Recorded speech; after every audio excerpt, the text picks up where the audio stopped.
রাসূলুল্লাহ সাল্লাল্লাহু আলাইহি ওয়াসাল্লাম ইরশাদ করেন, সাহাবায়ে কেরামকে লক্ষ্য করে বলেন, হে আমার সাহাবীরা শুনো, তোমাদের পূর্বে বনি ইসরাইল ছিল দুনিয়াতে। তারা আপোষের মধ্যে ঝগড়া বিবাদ, মতানৈক্য, ইখতিলাফ করে করে বিভিন্ন দল উপদলে বিভক্ত হয়ে গিয়েছিল। তারা এতটাই ছিন্ন বিচ্ছিন্ন হয়ে গিয়েছিল যে তাদের মধ্যে দল উপদল সৃষ্টি হতে হতে হতে হতে এক পর্যায়ে তারা ৭২টি দলে বিভক্ত হয়ে গিয়েছিল।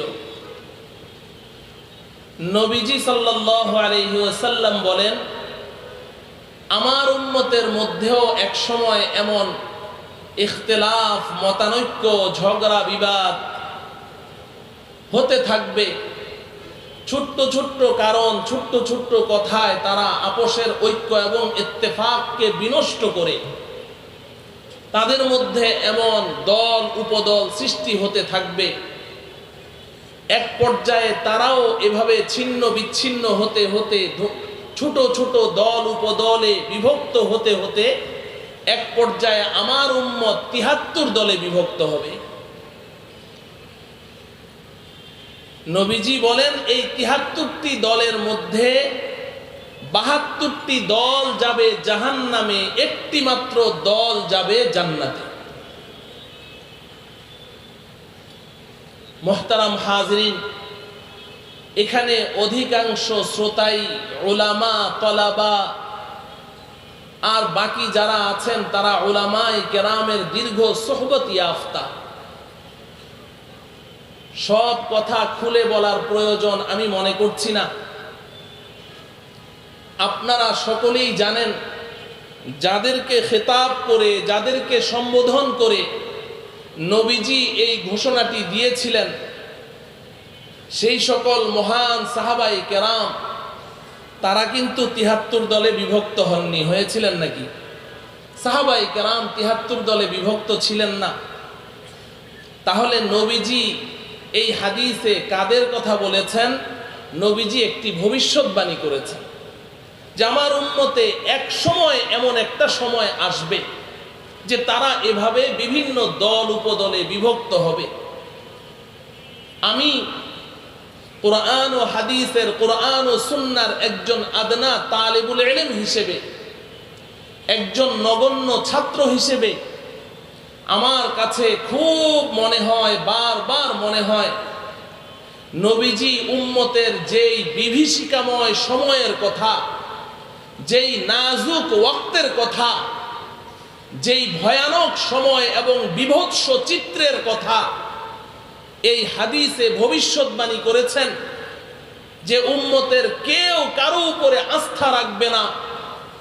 উম্মত শুধু উদ্ভ্রান্তের মতো, বিভ্রান্তের মতো শুধু এদিক সেদিক ছুটাছুটি করতে থাকবে, কেউ কাউকে মানবে না, সবাই নিজেকে হক মনে করবে। এইভাবে দলাদলি করতে করতে ৭৩ দলে বিভক্ত হবে। এর চেয়েও ভয়ের ব্যাপার হলো ৭২টি দলই জাহান্নামী হবে। এই যে একটি বিভৎস চিত্র নবীজি এই হাদিসে অঙ্কন করেছেন, এই যে একটি ভবিষ্যৎ চিত্রের কথা নবীজি সাহাবায়ে কেরামের সামনে ঘোষণা করেছেন, আমার মনে হয় আমি আপনি বর্তমান সময় নবীজির ওই ভবিষ্যৎবাণীর ওই সময়টি পার করছি। বর্তমান সময়ে আমাদের অবস্থা এমন যে আমরা সিদ্ধান্ত নিতে পারছি না আমার জীবন তরি কোন মাঝির হাতে আমি ছেড়ে দেব, আমি কাকে ফলো করব, কার পেছনে আমি ছুটব, কার পরামর্শে আমি চলব। আমরা একটি নন ডিসিশন এবং সিদ্ধান্তহীনতায় ভুগছি। বিশেষ করে আমার ওই সকল জেনারেল শিক্ষিত ভাইয়েরা যাদের কাছে ওই কোষ্ঠী পাথর নেই, যেই কোষ্ঠী পাথরে ঘষা দিলে খাঁটি সোনা আর ভেজাল সোনায় পার্থক্য করা যায়, যাদের কাছে ওই রাডার মেশিন নেই যেই রাডার মেশিনে হক আর বাতিল ধরা পড়বে। আমার ওই সকল জেনারেল শিক্ষিত ভাইয়েরা যারা দ্বীনের উপরে চলতে চান, যারা নিজেকে একজন খাঁটি মুসলিম হিসেবে পরিচালিত করতে চান, যারা রাসূলের সুন্নাহ অনুযায়ী জীবন যাপন করতে চান, যারা সত্যের সন্ধানী, আমার ওই সকল জেনারেল শিক্ষিত ভাইয়েরা আছেন আরো বিপদে। তারা সিদ্ধান্ত নিতে পারছেন না যে আমার কাছে তো কষ্টি পাথর নেই, আমার কাছে তো ওই রাডার মেশিন নেই। অতএব এমন ব্যক্তি কে, এমন গোষ্ঠী কারা, এমন দল, এমন জামাত কোন জামাত, যেই জামাতের হাতে ওই কষ্টি পাথর আছে, যেই পাথরে ঘষা দিলে হক আর বাতিলে পার্থক্য করা যায়, যেই রাডার মেশিনে সত্য আর মিথ্যা ধরা পড়ে যায়। এই জামাতকে তারা খুঁজে বের করতে পারছে না, এই ব্যক্তিকে তারা খুঁজে বের করতে পারছে না। এই কারণে আমার ওই সমস্ত জেনারেল শিক্ষিত ভাইয়েরা আজকে আমার আলোচনার মুখাতাব, এবং আজকে আমার এই আলোচনা আমি তাদেরকে উদ্দেশ্য করে বলছি। উলামায়ে কেরামের সামনে কথা বলার মতো যোগ্যতা আমার নেই, আমি তো তাদের সামনেই কথা বলতে চাই। আমি ওই সমস্ত ভাইদেরকে আজকে সম্বোধন করে বারবার বলছি, আমি আপনাদের সম্মুখে আজকে এই বিষয়টি সংক্ষেপে তুলে ধরতে চাই যে এখন আমি কার কথা শুনবো, কার পেছনে চলবো, কার সিদ্ধান্ত অনুযায়ী আমার জীবনটাকে আমি পরিচালিত করব। এক কথায় নবীজি এই হাদিসে যেই ৭৩টি দলের কথা বলেছেন তার মধ্যে ৭২টি তো গোমরাহ পথভ্রষ্ট। একটি মাত্র দল সত্যের পথের পথিক, একটি মাত্র দল সিরাতে মুস্তাকিমের উপরে পরিচালিত, একটি মাত্র দল জান্নাতি, নাজাত প্রাপ্ত, মুক্তি প্রাপ্ত। এবং অপর হাদিসে যেই হাদিসটি আমি শুরুতে তেলাওয়াত করেছি, পাঠ করেছি, নবীজি বলেন লা তাজালু তাইফাতুম মিন উম্মতি মানসুরিনা আলাল হক লা ইয়াদুররুহুম মান খাযালাহুম হাত্তা তাকুমাস সাআহ। নবীজি বলেন আমার উম্মতের একটি জামাত সর্বদা সর্বযুগে এই পৃথিবীতে থাকবে, ভূপৃষ্ঠে থাকবে, বিদ্যমান থাকবে। কোন সময় এরা একেবারেই নিশ্চিহ্ন হয়ে যাবে না। আমার পর থেকে ধারাবাহিকভাবে এই জামাতটি থাকবে। এই জামাতটি হবে সত্যের পথের পথিক এবং এই জামাতটি আল্লাহর পক্ষ থেকে সাহায্য প্রাপ্ত হবে। কোনো নিন্দুকের নিন্দা, কোনো ভীতি প্রদর্শকের ভয় এবং কোনো লাঞ্ছনাকারীর লাঞ্ছনা এদেরকে হক থেকে সরাতে পারবে না। এই জামাত চলতেই থাকবে, চলতেই থাকবে। বংশ পরম্পরায়, জেনারেশন পরম্পরায় একের পরে এক এভাবে প্রত্যেক যুগে এই জামাত সত্যের পথে অটল, অনড়, অবিচল থাকবে। এইভাবে চলতে চলতে এক সময় কিয়ামত সংগঠিত হয়ে যাবে। মুহতারাম হাজিরিন, ওই জামাত কোনটি? কোন জামাতের কথা নবীজি বলেছে? আমি আজকে কোন দলের দালালি না করে এবং কোন রকমের প্রান্তিকতার শিকার না হয়ে আমি আল্লাহকে হাজির নাজির জেনে যতটুকু আল্লাহ রব্বুল আলামিন আমাকে বুঝার তৌফিক দিয়েছেন, আমি ওই সত্যের সন্ধানী, সত্যের পথের পথিক, ওই ৭৩ দলের একমাত্র হক জামাত, ওই জামাতের পরিচয় আপনাদের সম্মুখে তুলে ধরতে চাই। আল্লাহ রব্বুল আলামিন আমাকে হক কথাগুলো খুলে খুলে বলার তৌফিক দান করুন। মুহতারাম হাজিরিন, যেই হাদিসে নবীজি ৭৩ দলের কথা বলেছেন, ওই হাদিসের শেষাংশে সাহাবায়ে কেরাম এই কথা শুনে ভয় পেয়ে গেলেন। প্রশ্ন করলেন, মান হিয়া ইয়া রাসূলুল্লাহ, ওহে আল্লাহর রাসূল, আপনি যে ৭৩ দলের কথা বলেছেন তার মধ্যে ৭২টি দল জাহান্নামী। আমরা ওই ৭২ দলের পরিচয় জানতে চাই না, কারণ আমরা কেউ ওই ৭২ দলের অন্তর্ভুক্ত হতে চাই না। আপনি শুধু আমাদেরকে ওই একটি দলের কথা বলে দিন, যেই দলটিকে আপনি নাজাত প্রাপ্ত, মুক্তি প্রাপ্ত বলেছেন, যেই দলটিকে আপনি জান্নাতের পথের পথিক বলেছেন। নবীজি সাল্লাল্লাহু আলাইহি ওয়াসাল্লাম জবাব দিলেন, মা আনা আলাইহি ওয়া আসহাবি। আমার সাহাবীরা শুনো, ওই নাজাত প্রাপ্ত মুক্তিপ্রাপ্ত জামাতের পরিচয় হলো আমি এবং আমার সাহাবীরা যেই পথ মতের উপরে প্রতিষ্ঠিত আছি, যেই আদর্শের উপরে আছি, আমার এবং আমার সাহাবায়ে কেরামের সুন্নাহ এবং আদর্শকে যেই জামাতটি আঁকড়ে ধরে থাকবে, ওই জামাতটি হবে নাজাত প্রাপ্ত মুক্তিপ্রাপ্ত, আর বাকি ৭২টি দল সব জাহান্নামে চলে যাবে। মুহতারাম হাজিরিন, ঠিক অনুরূপ আরেকটি কথা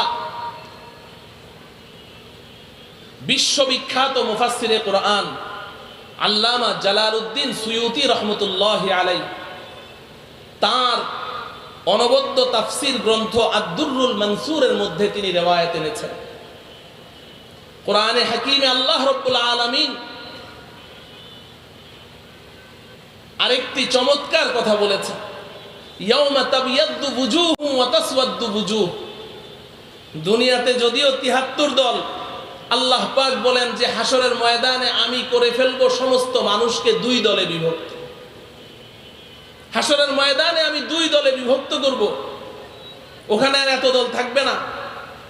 ইয়াউমা তাবিয়াদ্দু বুজুহ ওয়া তাসওয়াদ্দু বুজুহ। এক দলের চেহারা হবে নূরে নূরান্বিত, সাদা, শুভ্র, সুন্দর, আলোকিত, আলোকোজ্জ্বল, হাস্যাস বাস্যাস থাকবে তাদের চেহারা। ওয়া তাসওয়াদ্দু বুজুহ, আর আরেক দলের চেহারা থাকবে নিকুশ, কালো, বিকট, বিভৎস, কুৎসিত, ভয়ানক।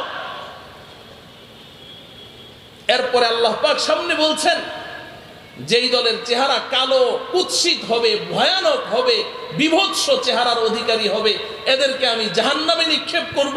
আর যাদের চেহারাগুলো হাস্যাস বাস্যাস আলোকোজ্জ্বল থাকবে, নূরে নূরান্বিত থাকবে, ওদেরকে আমি জান্নাতে প্রবেশ করিয়ে দেব। এই আয়াতের তাফসিরে আল্লামা জালালউদ্দিন সুয়ুতি রহমতুল্লাহি আলাইহি একটি রিওয়ায়াত নিয়ে এসেছেন তাফসিরে আদ-দুররুল মানসুরের মধ্যে। নবীজির ২ জন সাহাবী, হযরতে আব্দুল্লাহ ইবনে ওমর রাদিয়াল্লাহু তাআলা আনহুমা, আরেকজন হযরতে আবু সাঈদ আল খুদরি রাদিয়াল্লাহু তাআলা আনহু, এই ২ সাহাবী নবীজিকে জিজ্ঞাসা করলেন, ইয়া রাসূলুল্লাহ, হাসরের ময়দানে যেই মানুষগুলোর চেহারা হাস্যোজ্জ্বল হবে, নূরে নূরান্বিত হবে, আলোকোজ্জ্বল হবে, ফলশ্রুতিতে আল্লাহ পাক এদেরকে জান্নাতে প্রবেশ করিয়ে দিবেন, এই মানুষগুলোকে দুনিয়াতে আমরা চিনব কি করে? ভালো করে বুঝেন, দুনিয়াতে এই মানুষগুলোর পরিচয় কি হবে, এদেরকে চিনব কিভাবে? নবীজি সাল্লাল্লাহু আলাইহি ওয়াসাল্লাম উত্তরে বললেন, হুম আহলুস সুন্নাতি ওয়াল জামাআ। দুনিয়াতে এদের পরিচয় হবে এরা আহলে সুন্নাত ওয়াল জামাআতের অন্তর্ভুক্ত হবে। হুবহু এই রিওয়ায়াতটি হযরতে আব্দুল্লাহ ইবনে আব্বাস রাদিয়াল্লাহু তাআলা আনহুমার সূত্রে বিশিষ্ট মুফাসসির হাফেজ ইবনে কাসির রাহমাতুল্লাহি আলাইহি তাফসীর ইবনে কাসিরের মধ্যে উল্লেখ করেছেন। সেখানেও ইবনে আব্বাস রাদিয়াল্লাহু তাআলা আনহুমাকে প্রশ্ন করা হয়েছিল, উনি উত্তরে বলেছেন, হুম আহলুস সুন্নাতি ওয়াল জামাআ, এরা হবে আহলে সুন্নাত ওয়াল জামাআ। মুহতারাম হাজিরিন, এই যে দুনিয়াতে আহলুস সুন্নাহ ওয়াল জামাআ নাজাত প্রাপ্ত মুক্তিপ্রাপ্ত দলের পরিচয় হবে, এই আহলুস সুন্নাহ ওয়াল জামাআ এই দল কারা? আমি এদের কিছু পরিচয় পেশ করতে চাই, তবে আমার কথায় নয়। আল্লাহ রাব্বুল আলামিন পবিত্র কালামুল্লাহ শরীফের সূরাতুল বাকারার ১৪৩ নং আয়াতে ওই আহলুস সুন্নাহ ওয়াল জামাআ নাজাত প্রাপ্ত মুক্তিপ্রাপ্ত এই উম্মতের সাহায্যপ্রাপ্ত ওই দলের পরিচয় পেশ করেছেন। আল্লাহ পাক বলেন, ওয়াকাযালিকা জাআলনাকুম উম্মাতান ওয়াসাতা। তেমনি এই আখিরি পয়গম্বরের উম্মতেরা, আমি তোমাদেরকে উম্মতে ওয়াসাত হিসেবে সৃষ্টি করেছি। উম্মাতান ওয়াসাতা, উম্মতে ওয়াসাত তোমরা, তোমাদের উপাধি হলো তোমরা উম্মতে ওয়াসাত। এবার প্রশ্ন হলো উম্মতে ওয়াসাত অর্থ কি? এখানে আলহামদুলিল্লাহ উলামায়ে কেরামের জামাত, আপনারা জানেন এই শব্দটিকে দুই ভাবে পড়া যায়, ওয়াসতুন, ওয়াসাতুন। সিনের মধ্যে সাকিন দিয়েও পড়া যায় ওয়াসতুন। ওয়াসতুন মানেও ভেতরে, ওয়াসাতুন মানেও ভেতরে, মাঝখানে। ওয়াসতুন মানেও মধ্যখান, ওয়াসাতুন মানেও মধ্যখান। এই দুটি একই অর্থবোধক, মুতারাদিফুল মানা, কিন্তু কেউ কেউ এটার মধ্যে একটা পার্থক্য করেছে ওয়াসতুন আর ওয়াসাতুনের মধ্যে। ওয়াসতুন যদি আপনি সিনের মধ্যে সাকিন দিয়ে পড়েন, ওয়াও সিন জাবার ওয়াস, ত দুই পেশ তুন, ওয়াসতুন, এটার অর্থ মাঝখান, মধ্যখান। কিন্তু এই ওয়াসতুন মধ্যখান, এটার মেসদাক হওয়ার জন্যে, এটার প্রয়োগ ক্ষেত্র হওয়ার জন্যে আমাকে একদম মিডিল পয়েন্টে থাকা জরুরি না। আমি যদি এই মাহফিলের যে কোনো এক কর্নারে বসে আছি, ওই কর্নারে কিংবা এই কর্নারে কিংবা পেছনে, কিন্তু প্যান্ডেলের ভেতরে আছি, তাহলে বলা সহি হয়ে যাবে যে হুয়াফি ওয়াস্তিল ইজলাস, হুয়াফি ওয়াস্তিল মাহফিল। সে মাহফিলের ভেতরে আছে, মাঝখানে আছে, অথচ সে কিন্তু মিডিলে নেই, মধ্যখানে নেই, কিনারায় আছে, কোনো কোনাকানিতে বসে আছে। আপনি বলতে পারবেন হুয়াফি ওয়াস্তিল মাহফিল। কিন্তু ওয়াসাতুন শব্দটির প্রয়োগ ক্ষেত্র যদি আপনি হতে চান, ওয়াসাতুন শব্দের মেসদাক যদি আপনি হতে চান সিনের মধ্যে জবর দিয়ে, তখন আপনাকে ঠিক মাহফিলের মিডিল পয়েন্টে বসে থাকতে হবে। দুই দিকে ট্যাপ ফিতা ধরে মেপে, চারদিকে মেপে মাহফিলের যে মধ্যখান আছে ওখানে যদি আপনি বসে থাকেন, তাহলে বলা যাবে আনতা ফি ওয়াসাতিল ইজলাস, ওয়াসাতিল মাহফিল, আপনি মাহফিলের ওয়াসাতের মধ্যে আছেন। আল্লাহ রাব্বুল আলামিন এই আয়াতে ওয়াসতুন শব্দ না বলে ওয়াসাতুন বলেছেন। ওয়াকাযালিকা জাআলনাকুম উম্মাতান ওয়াসাতা। আমার প্রিয় বন্ধুগণ, ভালো করে বুঝেন, আমাদের প্রশংসা করতে গিয়ে আমাদেরকে আল্লাহ পাক একটা উপাধি দিতে গিয়ে বললেন তোমরা উম্মতে ওয়াসাত, তোমরা ভারসাম্যপূর্ণ মধ্যম পন্থা অবলম্বনকারী উম্মত। অর্থাৎ তোমরা ডানেও নয় বাঁয়েও নয়, তোমাদের মধ্যে কোনো ইফরাতও নেই, তাফরিতও নেই, তোমাদের মধ্যে কোনো বাড়াবাড়িও নেই, ছাড়াছাড়িও নেই। তোমরা একদম ভারসাম্যপূর্ণ মধ্যম পন্থা অবলম্বনকারী উম্মত। আমি তোমাদেরকে উম্মতে ওয়াসাত হিসেবে ঘোষণা দিলাম। বলেন সুবহানাল্লাহ। আমার প্রিয় ভাই ও বন্ধুগণ, ওয়াসাতুন শব্দের অর্থ যখন মাঝখান বুঝলাম, তো মধ্যখান হওয়ার জন্য শর্ত হলো দুই দিকে কিছু থাকতে হবে, না হলে কি মাঝখান হওয়া যাবে? যদি আঙ্গুল একটি থাকে, আমি বলি বলুন তো দেখি এখানে মাঝখানে কোন আঙ্গুলটি? বলবেন যে আঙ্গুল তো একটা, এখানে মাঝখান হলো কি করে? যদি দেখাই দুইটি আঙ্গুল, বলুন তো এখানে মাঝখানে কোন আঙ্গুলটি? বলবেন যে না, এখানে একটাও মাঝে নেই, দুইটা দুই দিকে আছে। এবার যদি বলি বলুন তো মাঝখানে কোন আঙ্গুলটি, তাহলে বলবেন যে এটা মাঝখানে, ঠিক কিনা? তাহলে মাঝখানে হওয়ার জন্য দুই ধারে দুইটা থাকতে হবে কি হবে না? আমার কথা বুঝে আসে? তাহলে আল্লাহ রাব্বুল আলামিন আমাদেরকে তো মাঝখানের উম্মত বললেন, আল্লাহ পাক তো আমাদেরকে মধ্যম পন্থা অবলম্বনকারী উম্মত বললেন। তো যখন মাঝখানে আমরা আছি, তাহলে বোঝা গেল কোন কোন উম্মত উপরেও আছে, নিচেও আছে, ঠিক কিনা বলেন? যদি দুই ধারে না থাকে, তাহলে আমরা মাঝে হব কি করে? এবার প্রশ্ন হলো দুই ধারে কারা? যদি এই দুই ধারের উম্মতকে আমরা চিনতে পারি, তাহলে মাঝখানে উম্মতে ওয়াসাত, এই উম্মতে ওয়াসাতই হচ্ছে নাজাত প্রাপ্ত, মুক্তিপ্রাপ্ত জামাত। এই উম্মতে ওয়াসাতই হচ্ছে সাহায্যপ্রাপ্ত দল। এই উম্মতে ওয়াসাতই হচ্ছে সিরাতে মুস্তাকিমের পথের পথিক এবং সত্যের পতাকাবাহী জামাত। আমি আজকে এই উম্মতে ওয়াসাতকে আপনাদের সম্মুখে চিহ্নিত করতে চাই, প্রকাশ করতে চাই। আল্লাহ রাব্বুল আলামিন আমাকে তৌফিক দান করেন। মুহতারাম হাজিরিন, এই আয়াতের তাফসীর আপনি যে কোনো গ্রহণযোগ্য তাফসীরের কিতাব খুললেই পাবেন। আমাদের হাতের কাছে তাফসীরে মাআরিফুল কোরআন আছে, সেটা খুলেন, কিংবা অন্য যে কোনো তাফসীরের কিতাব খুলেন, আপনি পাবেন যে আল্লাহ রব্বুল আলামিন আমাদের প্রশংসা করতে গিয়ে উম্মতে ওয়াসাত কেন বলেছেন? কারণ হলো আমাদের পূর্ববর্তী উম্মত যারা ছিল তাদের মধ্যে দুই রকমের ভ্রান্তি ছিল, দুই রকমের ভ্রান্তি, গুমরাহি, পথভ্রষ্টতা।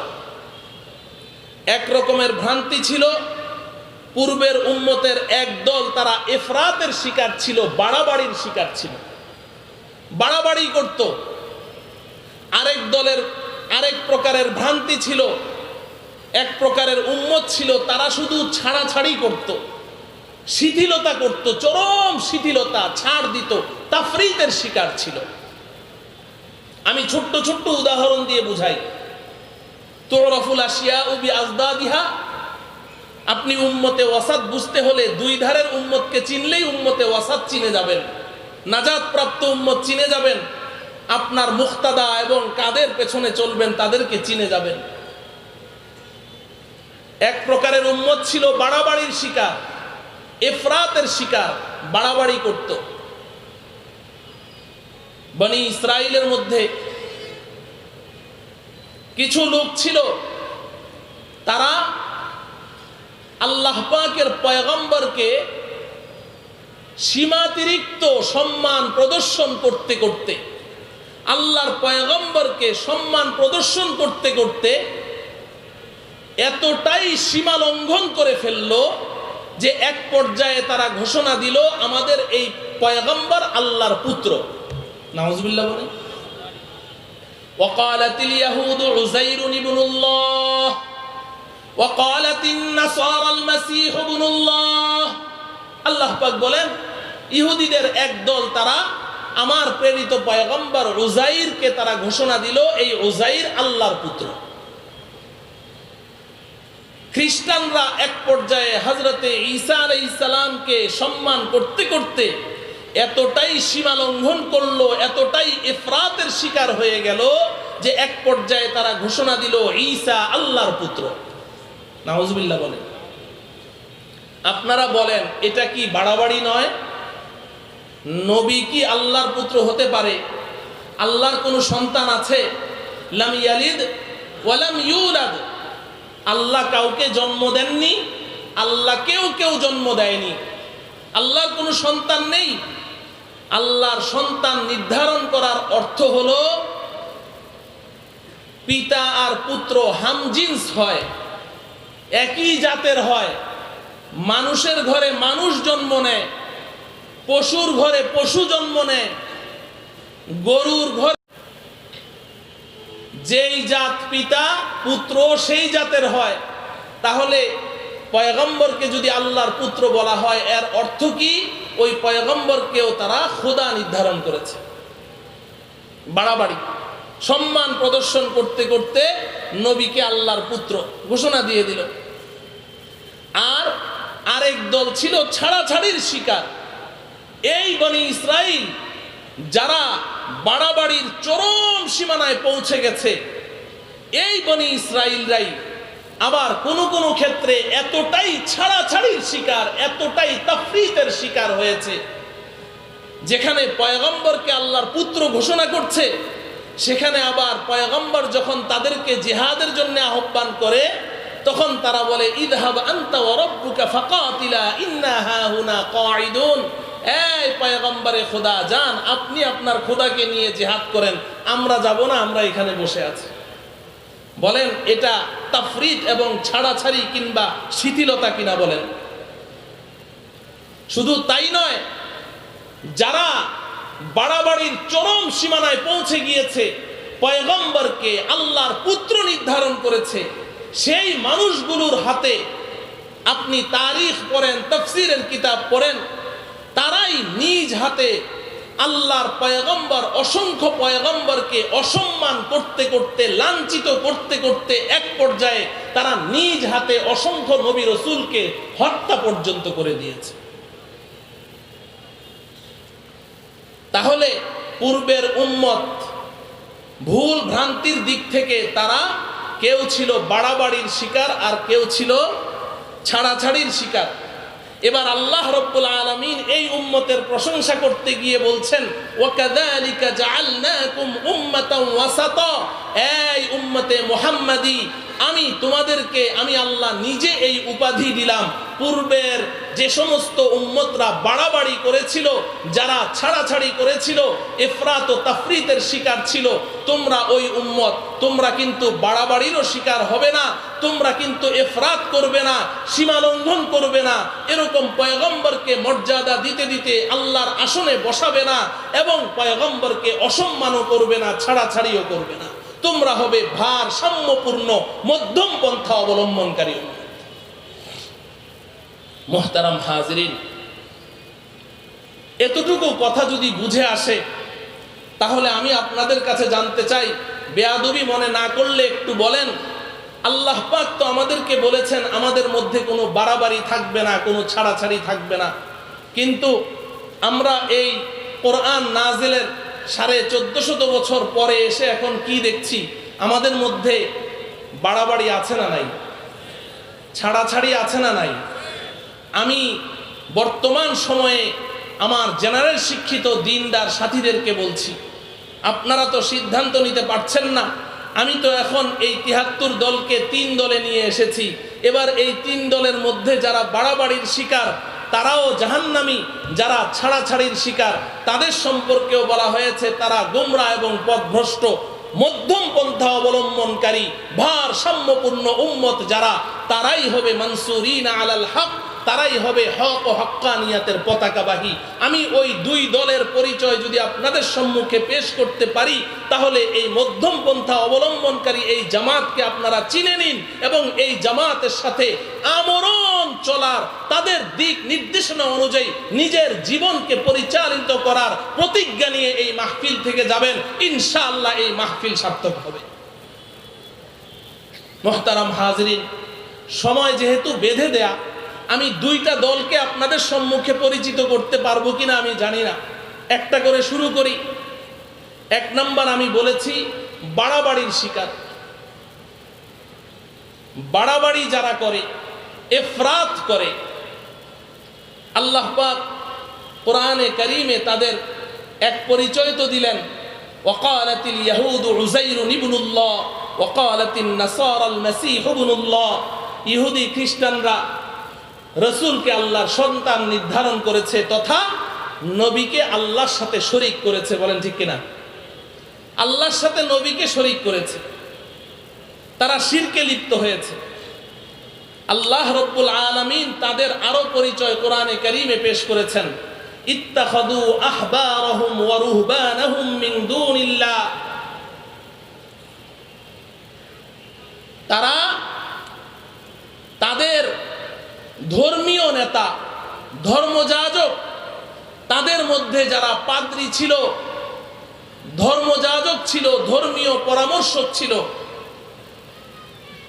তারা ওই সমস্ত ধর্ম বিষয়ক পরামর্শক যারা ছিল, ধর্মগুরু ছিল, আল্লাহকে বাদ দিয়ে তারা এই সমস্ত ধর্মীয় নেতাদেরকে তাদের বিধানদাতা মনে করত। ধর্মীয় নেতাদেরকেই তারা মনে করত যে এরাই হচ্ছে আমাদের নাজাত এবং মুক্তির সনদ, এবং এদেরকেই ফলো করতে হবে। আল্লাহকে বাদ দিয়ে তারা তাদের পেছনে ছুটেছে, এবং এদের মর্যাদা বাড়াতে বাড়াতে এরাও এক পর্যায়ে শিরকের মধ্যে লিপ্ত হয়ে গেছে। এখন আসেন, বর্তমান সময়ে যদি আমি হক জামাতকে খুঁজে বের করতে চাই, তাহলে এই ইফরাত আর তাফরিদ, বাড়াবাড়ি আর ছাড়াছাড়ির শিকার এই 2 দলের মাঝখান থেকে ওই দলকে বের করতে হবে। আমি শুরুতে সুস্পষ্টভাবে কথা বলতে চাই, আমি কোনো ব্যক্তি বা কোনো গোষ্ঠীকে কটাক্ষ করার জন্যে, ছোট করার জন্যে আমি কোনো কথা বলবো না। শুধু আমাদের ঈমানের হেফাজতের জন্যে এবং আমরা হক জামাতকে অনুসন্ধান করার জন্যে, যেহেতু বাতিল এবং গুমরাহকে পরিচিত করতে হয়, এই কারণে আমি বলছি, কাউকে ছোট করার জন্যে নয়। আমাদের দেশে এই জাতীয় কিছু মানুষ যারা বাড়াবাড়ির শিকার, এই মানুষগুলোকে বিভ্রান্ত করছে, পথ ভ্রষ্ট করছে আমাদের দেশের কিছু ভণ্ড পীর। আমি আপনাদের এলাকার খবর বিশেষ জানি না, আপনারা তো শুনেছেন আমি ঢাকা থেকে এসেছি। আমি আজকে থেকে আরো বেশ কয়েক বছর আগের কথা বলছি। আপনারা আমাদের দেশের একজন প্রখ্যাত মুফতি, একজন প্রখ্যাত আলেম মুফতি দিলাওয়ার হুসাইন দামাত বারাকাতুহুমের নাম জানেন। তারও তো এই মাহফিলে আসার কথা ছিল, অসুস্থতার কারণে আসতে পারেননি। মুফতি দিলাওয়ার সাহেবের বাসার সামনে একটা মাঠ আছে। এই মাঠটার নাম এতদিন ছিল চিলড্রেন পার্ক মাঠ। এখন এই মাঠের নাম হলো শেখ রাসেল খেলার মাঠ। এই মাঠে একজন বক্তা বয়ান করছেন। পরবর্তীতে ওই বক্তা, যার বক্তৃতার কথা এখন আপনাদেরকে শোনাবো, তিনি আমাদের দেশের জাতীয় মসজিদের খতিব হয়েছিলেন, এখন নেই। তিনি তার বয়ানের মধ্যে বলছেন যে আমার পীর ও মুর্শিদ যখন মারা গেলেন, ওনার পীর ও মুর্শিদ হচ্ছেন আটরশির মরহুম পীর, যিনি বর্তমান আছেন তার কথা বলছি না। আটরশির মরহুম পীর হাসমতুল্লাহ, নাম কি? হাসমতুল্লাহ, তার কথা বলছেন যে আমার পীর ও মুর্শিদ যখন মারা গেলেন, মারা যাওয়ার 3 ঘন্টা পরে আমার মোবাইল বেজে উঠল। মোবাইল রিসিভ করে কানে লাগানোর সাথে সাথে অপর প্রান্ত থেকে আমার মুর্শিদ নিজে আমার সাথে কথা বলছেন। নাউজুবিল্লাহ বলেন। আমার কথা বুঝে আসলো? মুর্শিদ মারা যাওয়ার 3 ঘন্টা পরে আমার মোবাইল বেজে উঠল, অপর প্রান্ত থেকে মুর্শিদ আমার সাথে কথা বলছেন। ফোনে বলছেন, সালাউদ্দিন,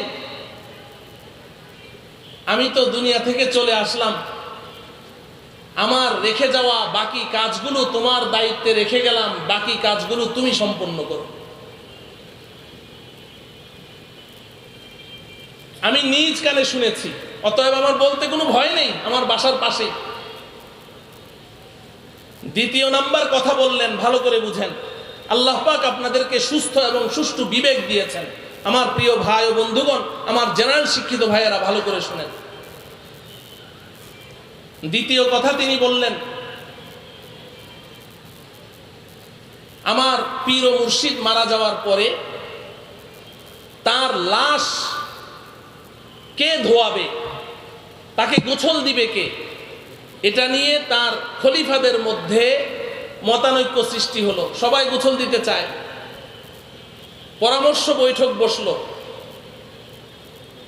এতটুকু বলে তারপরে তিনি একটা ঘটনা বললেন, সম্পূর্ণ মিথ্যা, জাল, অলীক একটা কথা বললেন।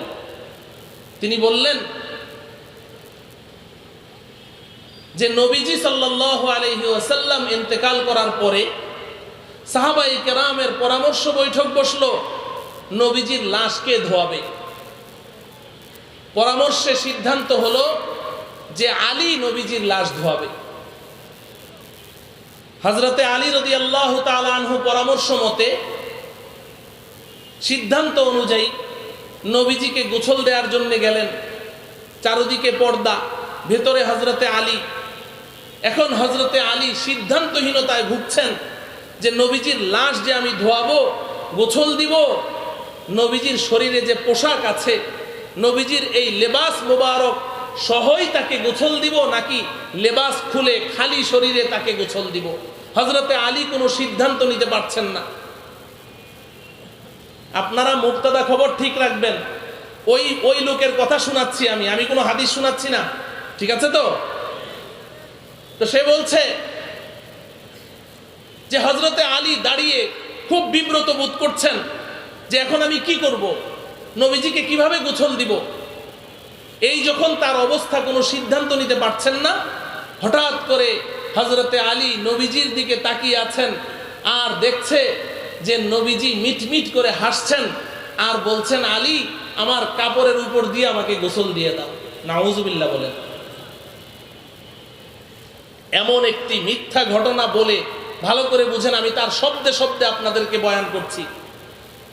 এই ঘটনাটি বলে এবার বলছে ঠিক তদ্রুপ, এই ঘটনা বলে এরপরে বলছেন ঠিক তদ্রুপ আমার পীর ও মুর্শিদ যখন মারা গেল, মারা যাওয়ার সাথে সাথে খলিফারা বসে সিদ্ধান্ত নিল যে আমাদের মুর্শিদের প্রধান খলিফা সালাউদ্দিন সাহেব তাকে গোসল দিবে। তা আমি গোসল দিতে গেলাম আমার মুর্শিদ কেবলাকে। গোসল দিতে গিয়ে যখন পর্দার ভেতরে ঢুকলাম, এখন আমিও সিদ্ধান্তহীনতায় ভুগছি যে আমি কি মুর্শিদে কেবলার কাপড় খুলবো কি খুলবো না। আমি কোনো সিদ্ধান্ত নিতে পারছি না। হঠাৎ করে মুর্শিদে কেবলার চেহারার দিকে তাকিয়ে আছি, দেখি মুর্শিদে কেবলা মিটমিট করে আমার দিকে তাকিয়ে হাসছেন আর বলছেন, সালাউদ্দিন আমার কাপড়ের উপর দিয়ে পানি ঢেলে দে। নাউজুবিল্লাহ বলবেন না। মুহতারাম হাজিরিন, আমি শুধু কথাগুলো আপনাদের সামনে পেশ করছি, ঘড়ির সময় তো খুব দ্রুত চলছে। এই ভদ্রলোক পরবর্তীতে জাতীয় মসজিদের খতিব হয়েছেন।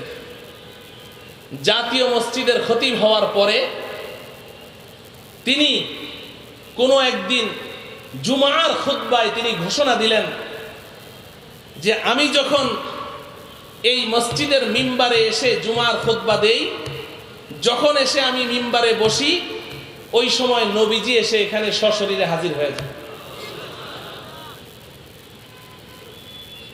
আমি কথাগুলো আপনাদের বিবেকের কাছে রেখে যাচ্ছি, সিদ্ধান্ত আমার না, আপনাদের হাতে। তিনি ঘোষণা দিলেন নবীজি এখানে হাজির হয়ে যান। আমি আপনাদের কাছে নিবেদন করতে চাই, এখানে এসে ওনার এই ঘোষণার উপরে বুখারী শরীফের একটি রওয়ায়াত এসেছে, একদিন রাসূলুল্লাহ সাল্লাল্লাহু আলাইহি ওয়াসাল্লাম কোনো এক কবিলায়, কোনো একটি বস্তিতে বিচার করতে গিয়েছেন, দরবার করতে গিয়েছেন। তো ওখানে যাওয়ার পরে ওই বিচার কার্য শেষ হতে হতে এদিকে নামাজের ওয়াক্ত হয়ে গেছে। বুখারী শরীফে এসেছে কিতাবুস সালার মধ্যে, নামাজের ওয়াক্ত হয়ে গেছে। হযরতে বেলাল রাদিয়াল্লাহু তাআলা আনহু সিদ্দিকে আকবর হযরতে আবু বকর সিদ্দিক রাদিয়াল্লাহু তাআলা আনহুকে গিয়ে বললেন, আবু বকর, নবীজি তো আসছেন না, আপনি কি আমাদের নামাজটা পড়াবেন? হযরতে আবু বকর জবাবে বললেন, যদি তোমরা বলো আমি পড়াতে পারি। তো অন্যান্য সাহাবারা বললেন যে হ্যাঁ হ্যাঁ আবু বকর আপনি পড়ান, আপনি পড়ান। আবু বকর সাহাবায়ে কেরামের কত প্রিয় ছিলেন, তার মর্যাদা কি ছিল, এগুলো অনেক আলোচনা হয়েছে এই মজলিসে। হযরতে আবু বকর সিদ্দিক রাদিয়াল্লাহু তাআলা আনহু ইমামতের জায়নামাজে দাঁড়িয়ে নামাজ শুরু করে দিলেন। সাহাবায়ে কেরাম পেছনে ইক্তেদা করলেন, নামাজ শুরু হয়ে গেছে। যখন আবু বকর নামাজ শুরু করলেন, এর মধ্যে নবীজি সাল্লাল্লাহু আলাইহি ওয়াসাল্লাম এসে মসজিদে নববীতে ঢুকলেন। সাহাবায়ে কেরাম যখন টের পেলেন যে নবীজি এসেছেন, এবার সাহাবায়ে কেরাম প্রত্যেকেই নামাজের মধ্যে নিয়ত বাঁধা অবস্থায় নিজ নিজ ডান হাতে রানের উপরে এভাবে থাপড়াতে শুরু করলেন নামাজের মধ্যে। উদ্দেশ্য আবু বকরকে সতর্ক করা যে নবীজি কিন্তু এসে গেছে। এখানে আপনারা প্রশ্ন করতে পারেন, প্রথম প্রশ্ন হলো, আবু বকর নামাজ পড়াচ্ছেন, সাহাবায়ে কেরাম নামাজ পড়ছেন, নবীজি ঢুকলেন, ওনারা দেখলেন কি করে? ওনাদের নামাজের মনে হয় খুশুখুশু ছিল না, এমন প্রশ্ন মনে জাগতে পারে। আচ্ছা, নবীজি ঢুকলেন ভালো কথা, ওনারা সবাই এভাবে রানের মধ্যে থাপড়ানো শুরু করলেন, এটা আবার কোন কাজ? আপনাদের অনেকের কাছে এটা ব্যতিক্রম কিছু মনে হতে পারে। এর চেয়েও আরো অনেক কিছুই নামাজে ইবতিদায়ে ইসলামে জায়েজ ছিল। এগুলো বলতে গেলে অনেক লম্বা কথা। ইবতিদায়ে ইসলামে, ইসলামের শুরুর যুগে সাহাবায়ে কেরাম নামাজের মধ্যে কথাও বলতেন, সালাম কালাম চলতো, হাঁচির জবাব চলতো, কথাবার্তা চলতো। এগুলো ধীরে ধীরে ধীরে ধীরে যখন আল্লাহ রাব্বুল আলামিন এই আয়াত নাযিল করলেন ওয়াকুমু লিল্লাহি কানিতিন আই সাকিনিন সাকিতিন, তখন এগুলো বন্ধ হয়ে গেছে। আগে এগুলো সব জায়েজ ছিল। সাহাবায়ে কেরাম এভাবে যখন সতর্ক করলেন, আবু বকর বুঝে গেলেন যে নবীজি এসেছেন। যখন আবু বকর টের পেয়ে গেছেন যে নবীজি এসেছেন, নবীজি আবু বকরের পেছনে দাঁড়ানো, তো তিনি তখন হাত উঁচু করে পেছনের দিকে সরে আসছেন। নবীজি পেছন থেকে বললেন, আবু বকর তুমি যেখানে আছো সেখানেই থাকো, তুমি নামাজ পড়াও, আমি তোমার পেছনে আছি, পেছনে আসার দরকার নেই। ভালো করে বুঝেন, নবীজি নিষেধ করলেন, নামাজ চলছে।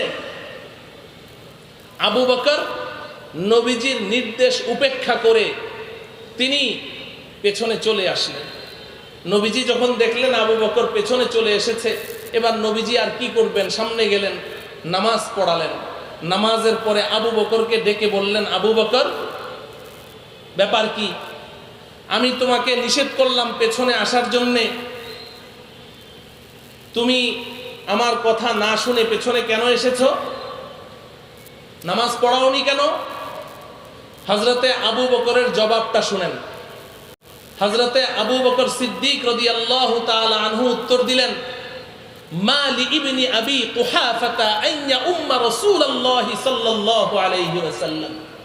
ওহে আল্লাহর রাসূল, আপনি যতই আমাকে নামাজ পড়াতে বলেন, কিন্তু আবু কুহাফার পুত্র আবু বকরের এত বড় স্পর্ধা হয়নি যে রসুলের সামনে ইমামতি করবে, রসুলকে পেছনে রেখে আবু বকর নামাজ পড়াবে, এত বড় সাহস আবু বকরের এখনো হয়নি। মুহতারাম হাজিরিন, এই ঘটনাটুকু আপনাদের সম্মুখে নিবেদন করে এবার আমি ওই খতিব সাহেবের কাছে জানতে চাই, আপনি সত্য বলেছেন না মিথ্যা বলেছেন আপনি ভালো জানেন।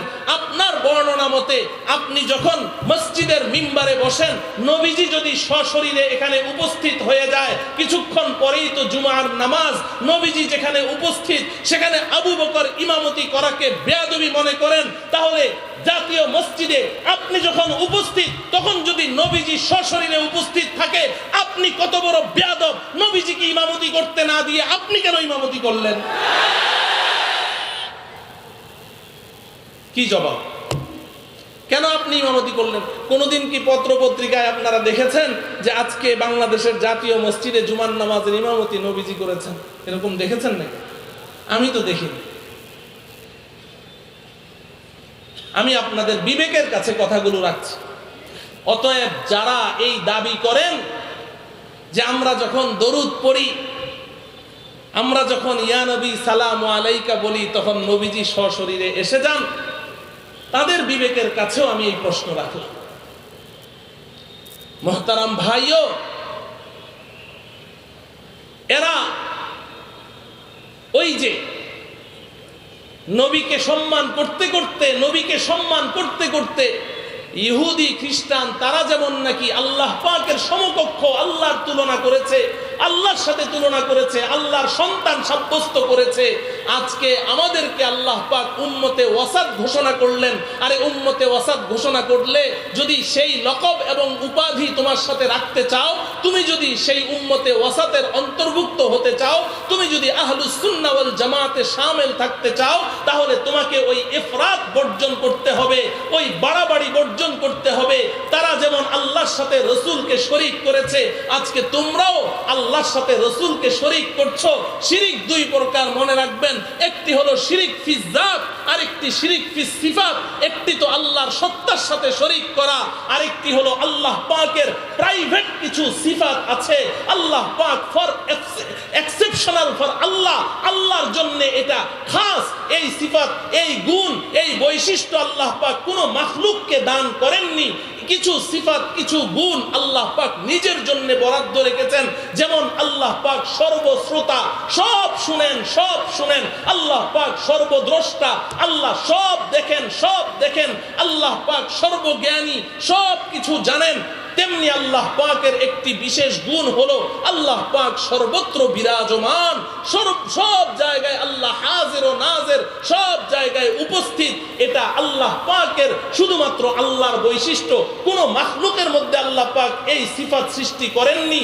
এবার আপনি যদি কোনো মাখলুককে, সে যতই সম্মানিত হোক, আপনি যদি তাকে ওই গুণে গুণান্বিত মনে করেন, আল্লাহর গুণে তাকে গুণান্বিত মনে করেন, তাহলে আপনিও শিরিকের মধ্যে লিপ্ত হন, আপনিও শিরিকের মধ্যে লিপ্ত হন। মুহতারাম হাজরিন, আমাদের দেশে আরেকটা বাঘ আছে, বাঘ। প্রথম শব্দটা বললাম না, পরের শব্দটা বললাম, বাঘ, বাবে রহমত। তো ওই বাবে রহমতের নাম আমি দিয়েছি বাবে গজব।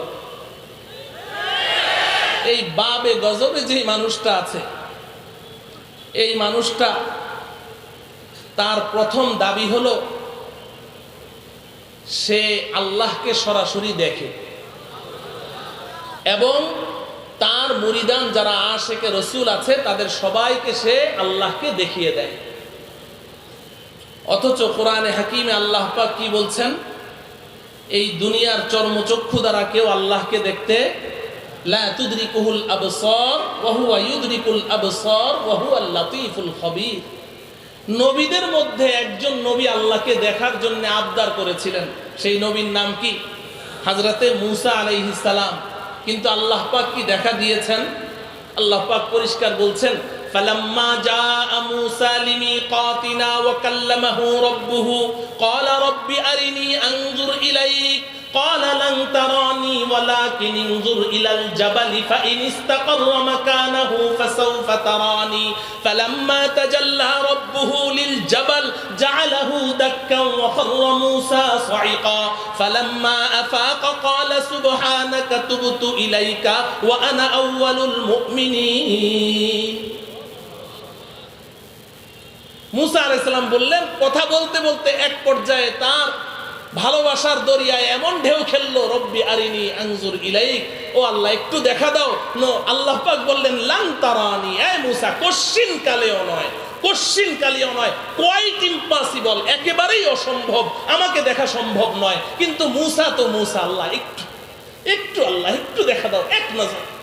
তো আল্লাহ পাক হযরতে মুসাকে নিভৃত করার জন্য, তাকে নিভৃত করার জন্য বললেন, ঠিক আছে, একটা ইন্টারভিউ হোক। ওয়ালাকিন ইনজুর ইলাল জাবাল, ওই পাহাড়টার দিকে তাকিয়ে থাকো। ফাইন ইস্তাকাল্লা মাকানাহু ফাসাউফা তারানি, যদি ওই পাহাড়টা আপন অবস্থায় অপরিবর্তিত থাকে, ওই পাহাড়ের মধ্যে কোনো রদবদল পরিবর্তন না হয়, তাহলে তুমি আমাকে দেখতে পাবে। মুসা বললেন, ঠিক আছে, ইন্টারভিউ দেওয়ার জন্য প্রস্তুত।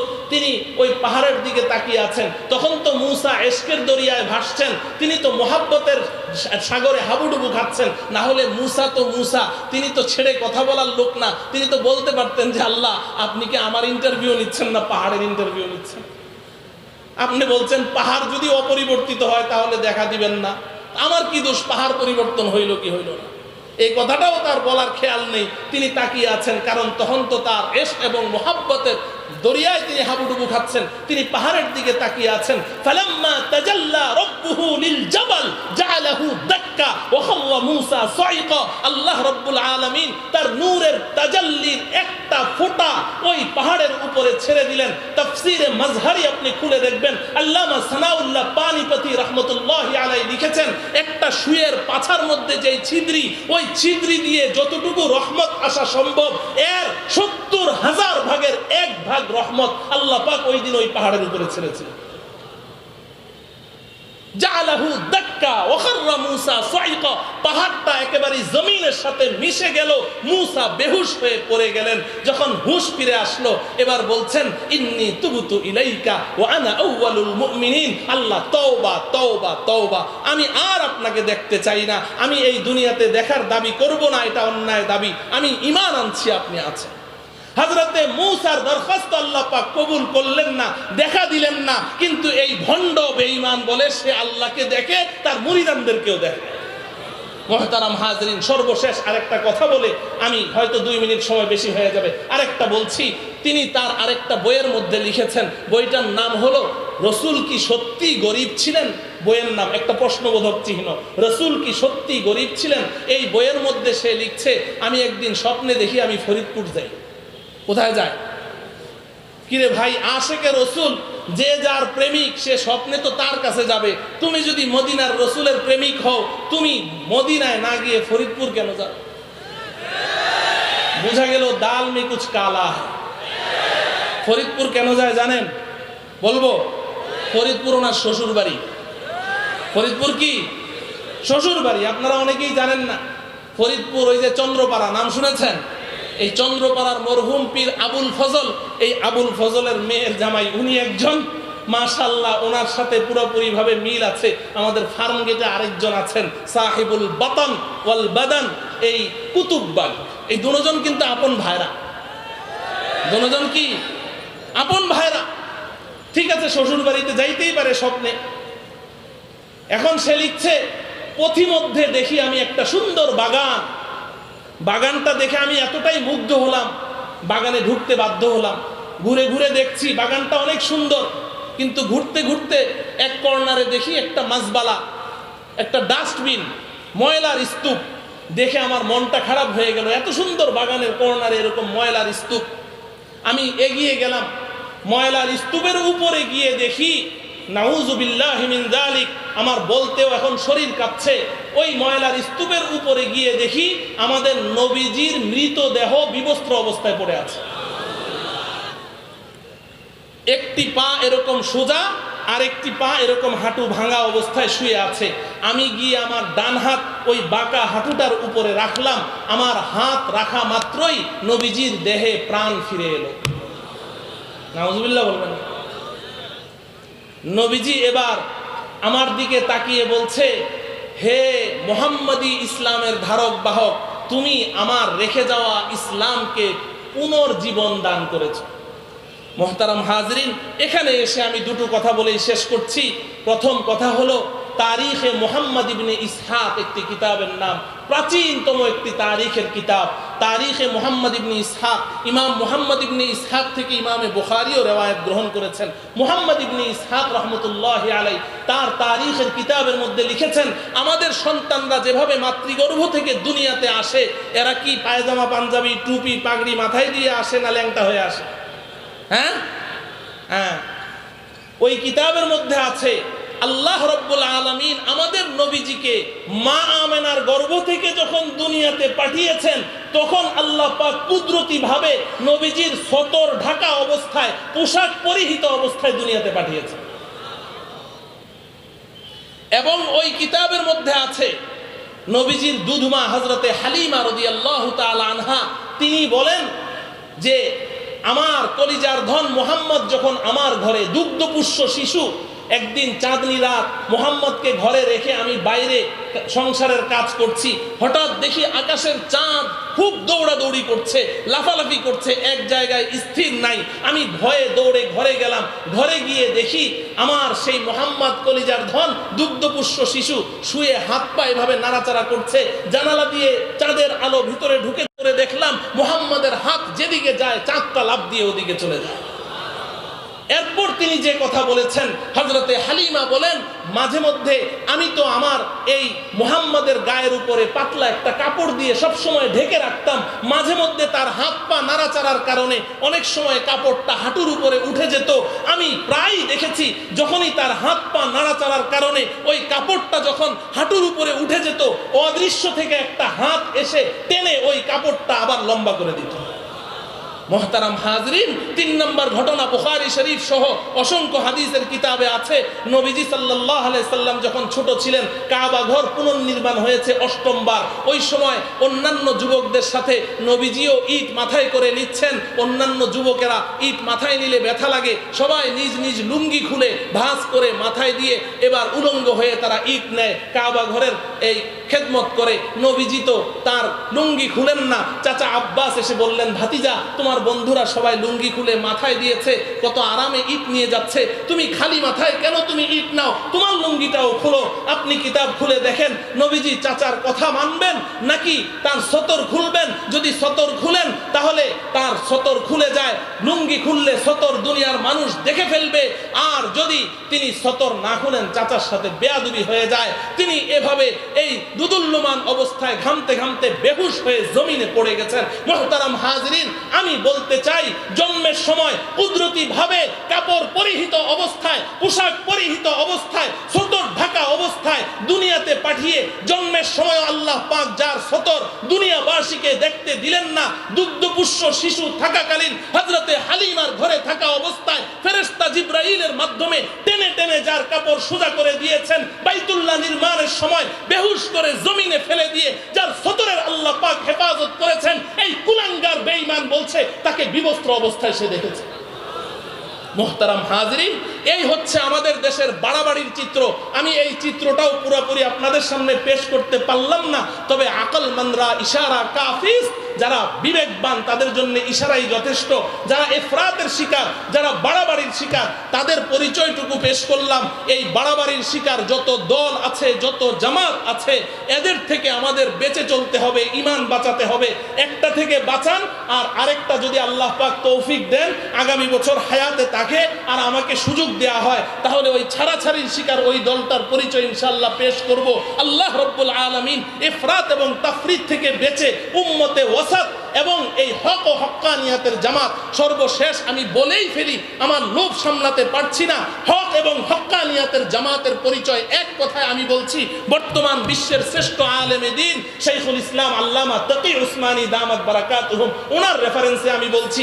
আমি ছোট মানুষ, এত বড় কথা বলার আমার সাহস নেই। তিনি বলেছেন, मैं पहले तकलीदन कहता था, मैं पहले तकलीदन कहता था, अब पूरी दुनिया सफर करने के बाद बसीरत के साथ कहता हूँ, उलमाए देवबंद ही हक पर है, उलमाए देवबंद ही हक पर है। শাইখুল ইসলাম আল্লামা তাকি উসমানী বলেন যে আমি তো আগে বড়দের কাছে শুনে শুনে বলতাম, না বুঝেই বলতাম, এখন গোটা বিশ্ব সফর করার পরে আমি বুঝে শুনে বলছি, দুনিয়াবাসীকে এই মেসেজ দিচ্ছি, বর্তমান বিশ্বে উম্মতে ওয়াসাত এবং হক ও হক্কানিয়াতের জামাত যাদের হাতে আমার জীবন তরি আমি ছেড়ে দিতে পারি, এই জামাতের নাম হলো উলামায়ে দেওবন্দ। আল্লাহ রাব্বুল আলামিন আমাদের সকলকে আমরণ এই জামাতের সাথে চলার তৌফিক দান করুন। ওয়া সাল্লাল্লাহু তাআলা আলা সাইয়্যিদিনা মুহাম্মদ ওয়া আলা আলিহি ওয়া আসহাবিহি আজমাইন।